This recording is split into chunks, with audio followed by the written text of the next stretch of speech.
Redorer l'image des politiques, restaurer la morale publique. Beaucoup en parlent et il faut bien le dire, peu s'attellent à la tâche. L'affaire Thévenoud, il y a quelques semaines, avait de nouveau provoqué colère et écœurement. Le député de Charente-Maritime, Olivier Falorni, avait d'ailleurs violemment fustigé son collègue. Il s'apprête à présent à proposer un texte de loi.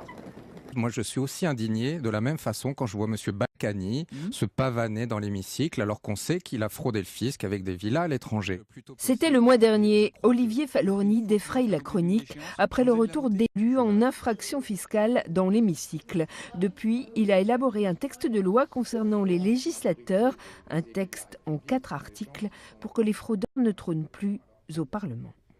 Je propose que chaque parlementaire dépose un quitus fiscal en préalable, qu'il y ait une procédure de déchéance pour les parlementaires convaincus de manquement aux règles éthiques et qu'enfin les peines d'inéligibilité soient sévèrement aggravées, que l'on puisse prononcer des peines allant jusqu'à 20 ans, 25 ans, le but étant d'écarter définitivement de la vie politique les élus voyous. Le texte sera déposé mercredi à l'Assemblée nationale. Pour Olivier Falorni, la loi votée en 2013 sur la transparence est totalement insuffisante.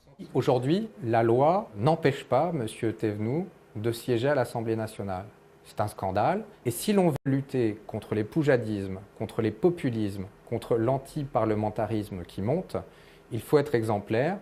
Et si l'on veut chasser les loups, il faut chasser les brebis galeuses.